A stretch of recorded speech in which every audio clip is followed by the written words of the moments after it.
जिल्हा परिषद नगरपंचायतीतही स्वीकृत सदस्य नेमा अशी मागणी महसूल मंत्री चंद्रशेखर बावनकुळेंनी केली आहे। मुख्यमंत्री आणि उपमुख्यमंत्र्यांकडे त्यांनी ही मागणी केली आहे। या संदर्भात लवकरच दुरुस्ती विधेयक येईल अशी अपेक्षा आहे असं त्यांनी म्हटलंय। आरक्षणामुळे अनेकांची संधी उठते, त्यामुळे जिल्हा परिषद पंचायत समितीतही स्वीकृत सदस्य नेमावे अशी मागणी बावनकुळेंनी केली आहे। झेडपीमध्ये जिल्हा परिषदेमध्ये 10 सदस्यामागे 1 आणि पंचायत समितीमध्ये 5 सदस्यामागे 1 असे स्वीकृत सदस्य राहावेत आणि ग्रामविकास अधिनियमात थोडी सुधारणा करावी, जिल्हा परिषद पंचायत समितीमध्ये अधिनियमात सुधारणा करावी अशी विनंती मी माननीय मुख्यमंत्री आणि उपमुख्यमंत्री एकनाथ शिंदेजी अजितदादांना केली होती। ती मागणी माननीय मुख्यमंत्र्यांनी सकारात्मक पद्धतीने त्या मागणीला मदत करण्याचं सांगितलेलं आहे। मला वाटतं हा कायदा लवकरच मंत्रिमंडळाकडे आणि येणाऱ्या सभागृहात येईल अशी मला अपेक्षा आहे। महाराष्ट्रातल्या स्थानिक स्वराज्य संस्थांच्या निवडणुकांमधला ओबीसी आरक्षणाचा प्रश्न सध्या सर्वोच्च न्यायालयामध्ये प्रलंबित आहे। 50% आरक्षण मर्यादा ओलांडल्यामुळे राज्यातील काही जिल्हा परिषदा आणि पंचायत समित्यांच्या निवडणुका रखडल्या आहेत। या पार्श्वभूमीवर निवडणुकांमधील ओबीसी आरक्षणाची महत्त्वाची सुनावणी येत्या 27 जानेवारीला सर्वोच्च न्यायालयामध्ये होणार आहे। या सुनावणीतून निवडणुकांच्या मार्गावरती स्पष्टता येण्याची शक्यता वर्तवली जाते। राज्यातल्या 12 जिल्हा परिषदांच्या 731 जागांसाठी दाखल झालेल्या उमेदवारी अर्जांची छाननी पूर्ण झाली आहे आणि 7,695 अर्ज वैध ठरलेत। उमेदवारी अर्ज माघारी घेण्याची प्रक्रिया आजपासून सुरू होतीये। 27 जानेवारीपर्यंत मुदत देण्यात आली आहे, मात्र 25 आणि 26 जानेवारीला सुट्टी आहे, त्यामुळे या 2 दिवशी अर्ज माघारी घेता येणार नाही। 27 जानेवारीला दुपारी 3 वाजता अंतिम लढतींचं चित्र स्पष्ट होईल। राज ठाकरेंनी लवचिक राजकारण करण्याचे संकेत दिले। राज ठाकरेंनी बाळासाहेब ठाकरेंच्या जयंतीनिमित्त विशेष पोस्ट केली। यात राजकारणात कधीतरी बाळासाहेबांना पण लवचिक भूमिका घ्यावी लागली, म्हणून त्यांचं मराठी माणसावरचं प्रेम तसूभर पण कमी झालं नाही, उलट ते अधिकच दृढ होत गेलं असं राज ठाकरेंनी म्हटलंय। तर आरपार बदललेल्या राजकारणामध्ये कधीतरी थोडी लवचिक भूमिका घेतली तरी ती माझ्या व्यक्तिगत फायद्यासाठी किंवा स्वार्थासाठी कधीही नसेल असंही राज ठाकरेंनी म्हटल्यामुळे राजकीय वर्तुळामध्ये अनेक चर्चा रंगल्या आहेत। राज ठाकरेंच्या लवचिक राजकारणाच्या भूमिकेचं मंत्री चंद्रशेखर बावनकुळेंनी स्वागत केलंय। सर्वांनी एकत्र येऊन राज्य पुढे नेलं पाहिजे, हीच महाराष्ट्राची संस्कृती आहे अशी प्रतिक्रिया बावनकुळेंनी दिली आहे। ठीक आहे ना, चांगलंच आहे। महाराष्ट्राचे संस्कार संस्कृती अशीच आहे की सर्वांनी एकत्र येऊन राज्य पुढे नेलं पाहिजे, राज्याच्या विकासाकरता सर्वांनी एकत्र आलं पाहिजे, हेच या महाराष्ट्राला अभिप्रेत आहे। कल्याण डोंबिवलीमध्ये मनसेने शिवसेनेला दिलेल्या पाठिंब्यानंतर परिवहन मंत्री प्रताप सरनाईक यांनी सूचक वक्तव्य केलंय। राज ठाकरेंनी इतर काही ठिकाणी पाठिंबा दिल्यास त्यात आश्चर्य वाटायला नको असं सरनाईक म्हणालेत। जिल्हा परिषद निवडणुकांमध्येही मनसेकडनं पाठिंबा मिळू शकतो असा संकेत त्यांनी दिलाय। राज ठाकरेंचा आम्हाला नेहमीच पाठिंबा राहिल्याचं सरनाईक यांनी स्पष्ट केलंय। राज ठाकरेंच्या लवचिक राजकारणाच्या भूमिकेवर त्यांनी प्रतिक्रिया दिली आहे। उभाटानं मात्र फक्त मुंबई हे लक्ष केंद्रित केल्या कारणानं कदाचित मनसेचे नेते राज ठाकरे यांनी त्यांच्या स्थानिक नेतृत्वाला दिलेल्या सूचनेनुसार कल्याण डोंबिवली महापालिकेमध्ये आम्हाला पाठिंबा दिला असेल आणि आमच्या नेत्यांनीही सांगितलं की ज्या पद्धतीनं कल्याण डोंबिवलीला पाठिंबा दिला तशाच पद्धतीने मुंबई असो किंवा राज्यातील इतर महापालिका किंवा जिल्हा परिषदेमध्ये जर त्यांना पाठिंबा दिला तर काय असं वेगळं वाटायला नको। त्यामुळे त्यांचा पाठिंबा आम्हाला नेहमीच असतो। गेल्या 8 वर्षापूर्वी झालेल्या ठाणे महापालिकेच्या निवडणुकीमध्ये सुद्धा मनसेच्या प्रमुखांनी आम्हाला पाठिंबा दिलाच होता। एमआयएम नेते युनुस शेख यांनी केलेल्या टीकेनंतर राष्ट्रवादीकडनं जितेंद्र आव्हाडांच्या बाजूने रोहित पवार मैदानात आलेत। निवडून आल्यानंतर कशी भाषा वापरण्याचा परवाना मिळत नाही आणि खालच्या पातळीची भाषा कदापि खपवून घेतली जाणार नाही अशी पोस्ट करत रोहित पवारांनी युनुस शेख यांना खरे बोल सुनावले। आपलं अपहरण केलं गेलं अशी चुकीची बातमी पसरवली जाते अशी प्रतिक्रिया ठाकरेंच्या शिवसेनेच्या नगरसेविका सरिता म्हस्केंनी दिली आहे। तर आपण पक्षाच्या संपर्कातच होतो असंही त्यांनी सांगितलंय। तसंच पक्षाची एकनिष्ठा असून उद्धव ठाकरेंना सोडून कुठेही जाणार नसल्याचं म्हस्केंनी म्हटलंय। की कुठल्याही प्रकारचं अपहरण माझं झालं नाही मी जे स्टेटमेंट दिलं तेच अगदी खरं आहे. मी माझ्या पक्षाच्या संपर्कामध्ये होते. मी ठाकरे साहेबांना सोडून कुठेच जाणार नाहीये. ना मी गद्दारी केली ना मी गद्दारी करणार. वॉर्ड क्रमांक 157च्या सगळ्या नागरिकांना माझ्यावरती भरोसा आहे, माझ्या पक्षाला माझ्यावरती भरोसा आहे. मग विरोधकांनी मुद्दामून माझ्यासाठी माझी बदनामी केली त्या गोष्टींकडे मी लक्ष देत नाहीये, कारण मला माहिती आहे आपण जिंकल्याच्या नंतर विरोधक काही ना काही कटकारस्थान करत असतात. भारतीय जनता पक्षाने राज्यभर लावलेल्या एका होर्डिंगची सध्या जोरदार चर्चा सुरू आहे. मराठी जिंकली, महाराष्ट्र जिंकला, आपलं हिंदुत्व व विकासाचा अजेंडा जिंकला, धन्यवाद महाराष्ट्र असा मजकूर असलेल्या या होर्डिंगद्वारे भाजपने महाराष्ट्रातील मतदारांचे आभार मानले. मात्र या आभार प्रदर्शनाच्या माध्यमातून मराठीच्या मुद्द्यावरती राजकारण करणाऱ्या ठाकरे बंधूंना नाव न घेता डिवचण्यात आल्याची चर्चा आहे. मीरा भाईंदर महापालिकेवरती मराठीच महापौर झाला पाहिजे अशा आशयाचे फलक मीरा भाईंदरमध्ये मराठी एकीकरण समितीने लावले. मराठी महापौर झाला पाहिजे या मागणीला मनसेनेही पाठिंबा दिलाय. मात्र मराठी एकीकरण समितीच्या मागणीवरती शिवसेना आणि ठाकरेंची सेना काय भूमिका घेणार हे पाहावं लागेल. नवी मुंबई महानगरपालिकेमध्ये भाजपच्या गटनेतेपदी सागर नाईकांची नियुक्ती करण्यात आली आहे. महानगरपालिकेमध्ये एकूण 111 नगरसेवकांची संख्या असून भाजपला 66 जागा मिळाल्या आहेत. भाजपाची एकहाती सत्ता आल्यामुळे विरोधी पक्षात शिवसेना बसणार आहे. आज भाजपच्या नगरसेवकांनी कोकण विभागीय आयुक्तांकडे गटाची नोंदणी केली आहे. भाजपला एका अपक्ष नगरसेवकाने पाठिंबा दिल्यामुळे त्यांची संख्या आता 67 वर पोहोचली आहे. निश्चितच भारतीय जनता पार्टीचे निवडून आलेले सर्व नगरसेवक सर्व सहकारी त्यांनी माझ्यावरती जो विश्वास टाकलेला आहे आणि त्यांनी मला गटनेते माझी निवड केलेली आहे त्याचा मी धन्यवाद व्यक्त करतो. आणि या माध्यमातून नवी महापालिकेचा जो विकासाच्या दृष्टीने जो प्रवास सुरू झालेला आहे त्या दृष्टीने नवी मुंबई महापालिकेच्या सभागृहाच्या माध्यमातून या शहरामध्ये विकासाला चालना देऊन या शहराला काय बनवण्याचा आमचा सर्व निवडून आलेला सर्व माझ्या सहकाऱ्यांचा तो आहे. सांगलीच्या तासगाव कवठे महाकाळ मतदारसंघाचे आमदार रोहित पाटील यांनी जिल्हा परिषद आणि पंचायत समिती निवडणुकीच्या पार्श्वभूमीवर वचननामा जाहीर केलाय. ठेवलाच आहे विश्वास तर पूर्णच ठेवून बघा या टॅगलाईनखाली ते निवडणुकीला सामोरे जाणार आहेत आणि शिक्षण, स्वच्छता आणि समृद्ध शेतीवरती वचननाम्यामध्ये भर देण्यात आलाय. राज्यामध्ये राष्ट्रवादी एकत्र येण्याच्या चर्चा सुरू असल्या तरी निवडणुका तुतारी चिन्हावरच लढवणार असल्याचं रोहित पाटील यांनी स्पष्ट केलंय. तासगाव नगरपालिकेमध्ये विरोधक जिंकल्यामुळे फार मोठं आव्हान वाटत नाही असंही रोहित पाटलांनी म्हटलं. आता जसा आमदार काम करताना आपला पाहिजे तसा ZP सदस्य, पंचायत समिती सदस्य, ग्रामपंचायतीच्या सरपंचांना अधिकचे अधिकार मिळालेले आहेत. हे सगळे घटक आपले असले तर काम अधिक प्रभावीपणाने होऊ शकतं असं आम्हाला वाटतं. त्यामुळे जसा माझ्यावर विश्वास ठेवला तसा माझ्या सहकाऱ्यांवरती विश्वास ठेवावा, म्हणजे मी अधिक गतीनं काम करेन हा विश्वास माझ्या मतदारसंघातील लोकांना आम्हाला द्यायचा आहे. कृष्ण आमदारकी झाली, नगरपालिकाही झाली, लग्नाचा विषय सातत्याने येतो. काय नेमकं नाही, ह्या चर्चा कुठून येत आहेत याची मला कल्पना नाही, पण आधी लगीन कोंडाण्याच. सोलापुरातल्या मंद्रुप पंचायत समितीमध्ये उमेदवारी अर्जावरनं नाट्यमय घडामोडी पाहायला मिळाल्या.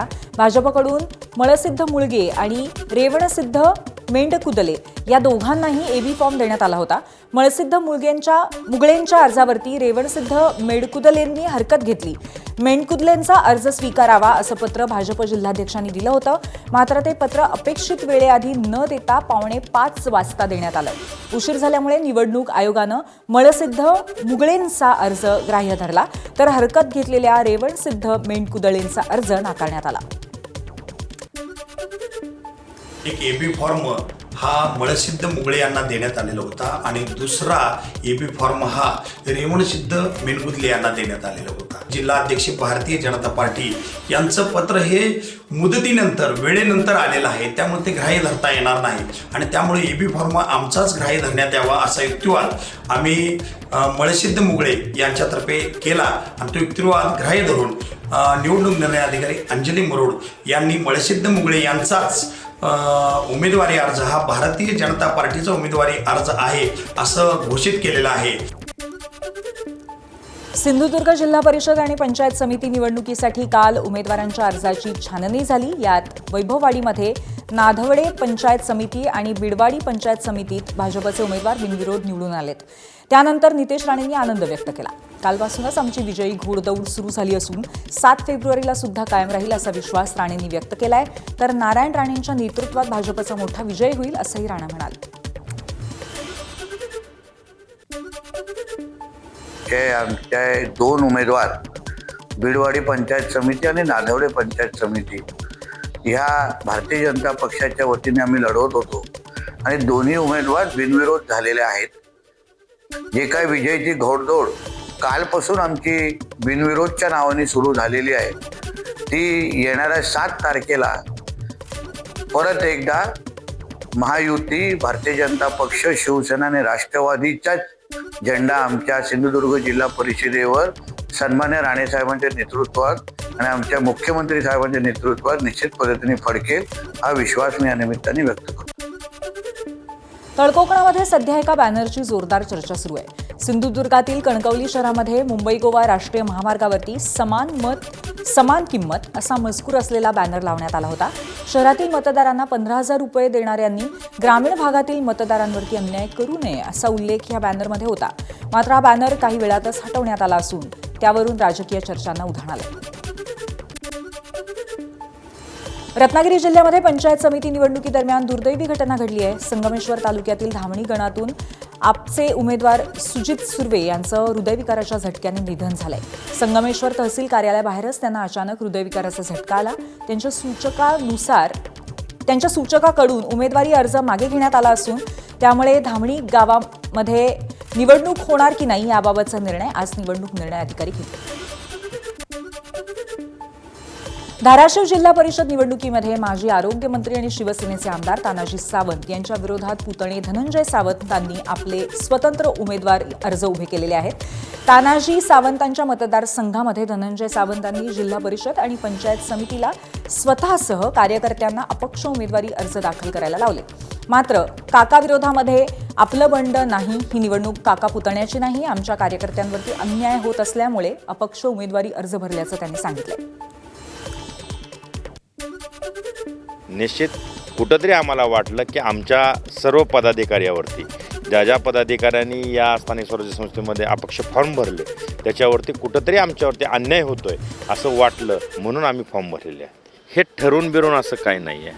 आता कसं आहे, जिथं कार्यकर्त्याची गरज संपते, चप्पलसारखा कार्यकर्ता तिथंच सोडून आता पुढं जातो. मला वाटतं त्या ठिकाणी माझी गरज संपली असेल म्हणून गेले 10 महिने झाले मला कुठं बोलवलं नाही. अकोला महानगरपालिकेमध्ये सध्या सत्ता समीकरणं पूर्णपणे अजित पवार आणि एकनाथ शिंदेंच्या हातात असल्याचं चित्र आहे. दोघांचाही अकोल्यामध्ये प्रत्येकी 1 नगरसेवक आहे. भाजपला बहुमतासाठी आणखी 3 नगरसेवकांची गरज आहे. अकोला मनपा निवडणुकीमध्ये भाजप आणि राष्ट्रवादी एकत्र लढले होते. मात्र आता चित्र बदलताना दिसतंय. आंबेडकरांच्या डिनर डिप्लोमसीला अजित पवारांचा एकमेव नगरसेवक उपस्थित होता. अजित पवार आणि शिंदे विरोधकांसोबत गेल्यास आंबेडकरांच्या आघाडीकडे 42 नगरसेवकांचं बळ जाईल. तर दोघांनी भाजपला पाठिंबा दिल्यास भाजप 40चा आकडा गाठेल आणि दोन्ही तंबूत समसमान 40 नगरसेवकांचं बळ निर्माण होईल असं चित्र आहे. अकोला महापालिकेमध्ये सत्ता स्थापनेसाठी हाय व्होल्टेज पॉलिटिक्स रंगतंय. अकोल्यामध्ये काल भाजप विरोधी पक्षांची डिनर डिप्लोमसी पाहायला मिळाली. शहराबाहेर असलेल्या सिटी स्पोर्ट्स क्लब इथे ही डिनर डिप्लोमसी पार पडली. प्रकाश आंबेडकरांच्या उपस्थित झालेल्या बैठकीला काँग्रेस, ठाकरेंची शिवसेना, MIM, दोन्ही राष्ट्रवादी आणि अपक्ष आशिष पवित्रकरांची उपस्थिती होती. 30पेक्षा जास्त नगरसेवक या बैठकीला उपस्थित होते. भाजपला सत्तेपासून रोखण्यासाठी काँग्रेसने अकोला महापालिकेमध्ये कोणतंच पद घेणार नसल्याची भूमिका घेतली आहे. आपल्याला महापौर बसवायचा असेल तर आपण कशा पद्धतीने बसवला पाहिजे त्याची ही चर्चा या ठिकाणी झाली. वाटप याचं तत्व काय असणार त्याची ही चर्चा या ठिकाणी झाली. त्याच्यामुळे मी असं म्हणेन की सकारात्मक चर्चा होती. अकोला महापालिकेमध्ये उदयाला येत असलेल्या भाजप विरोधी आघाडीमध्ये कोणतेच मतभेद नाही आहेत अशी स्पष्टोक्ती प्रकाश आंबेडकरांनी दिली आहे. या प्रस्तावित आघाडीचा 5 वर्षांचा रोडमॅप ठरल्याचंही त्यांनी स्पष्ट केलं. मतभेद चर्चेतून सोडवले जाणार असल्याचं आंबेडकरांनी म्हटलंय. महापौराचा कॅन्डिडेट आम्ही लवकरच जाहीर करू एवढं फक्त सांगतो. त्याच्यामुळे असं आमच्यामध्ये मतभेद नाही, एवढं फक्त हे करेल. किरकोळ ॲडजस्टमेंट जे आहेत त्या किरकोळ ॲडजस्टमेंट झाल्या की आम्ही सगळंच 5 वर्षाचा आमचा कारभार कसा असणार तो जाहीर करू त्याच्यामध्ये. अमरावतीमध्ये ऋषिकेश देशमुखांना महापौर पद मिळणार असल्याची जोरदार चर्चा सुरू आहे. अमरावती महानगरपालिका महापौर पदासाठी सर्वसाधारण सोडत निघाली आहे. तसंच भाजपचा महापौर होणार अशी आकडेवारीची जुळवाजुळव सुरू असल्याचं बोललं जात आहे. यात भाजपचे तरुण नगरसेवक असलेले ऋषिकेश देशमुख यांना महापौर पद देणार असल्याची चर्चा आहे. देशमुखांना पालकमंत्री बावनकुळेंच्या मार्फत 3.5 कोटींचा विकास निधी देण्यात आला होता. तसंच देशमुखांना युवा स्वाभिमानचे आमदार रवी राणांची देखील पसंती असल्याचं बोललं जात आहे. त्यामुळे अमरावतीचं महापौर पद युवा नेतृत्व असलेल्या देशमुखांच्या पत्रात पडणार का हे पाहणं महत्त्वाचं असेल. पक्षाकडून तर काही आदेश आला नाही, काही संदेश आलेला नाही आहे. पण नक्कीच बावनकुळे साहेब, देवेंद्र फडणवीस साहेब यांनी संधी दिली तर संधीचं सोनं नक्की करू. पहिल्यांदा निवडून आलेलो आहे. पक्ष जी जबाबदारी देईल ते जबाबदारी चांगल्या पद्धतीने पार पडू नक्कीच. काय वाटते तुम्हाला एकंदरीत? तुम्हाला असं वाटते की संधी मिळेल? आता ते तर पक्ष नेतृत्व, कोर कमिटी आणि देवेंद्र फडणवीस साहेब, बावनकुळे साहेबच ठरवतील. त्यांच्या हातात निर्णय. त्यांना योग्य वाटलं माझ्यासारख्या तरुणाला उमेदवारी द्यायची, महापौर करायचं, तर ते सगळं देवेंद्रजी आणि बावनकुळे साहेबच ठरवतील. त्यांच्यावरती मला विश्वास आहे. ते नक्कीच नव्या तरुणाला संधी देईल असं वाटतंय. आता अमरावती जिल्ह्यातल्या अचलपूर नगर परिषदेमध्ये भाजप आणि MIM एकत्र आल्याच्या चर्चांवरती आता स्वतः महसूल मंत्री चंद्रशेखर बावनकुळेंनी स्पष्टीकरण दिलंय.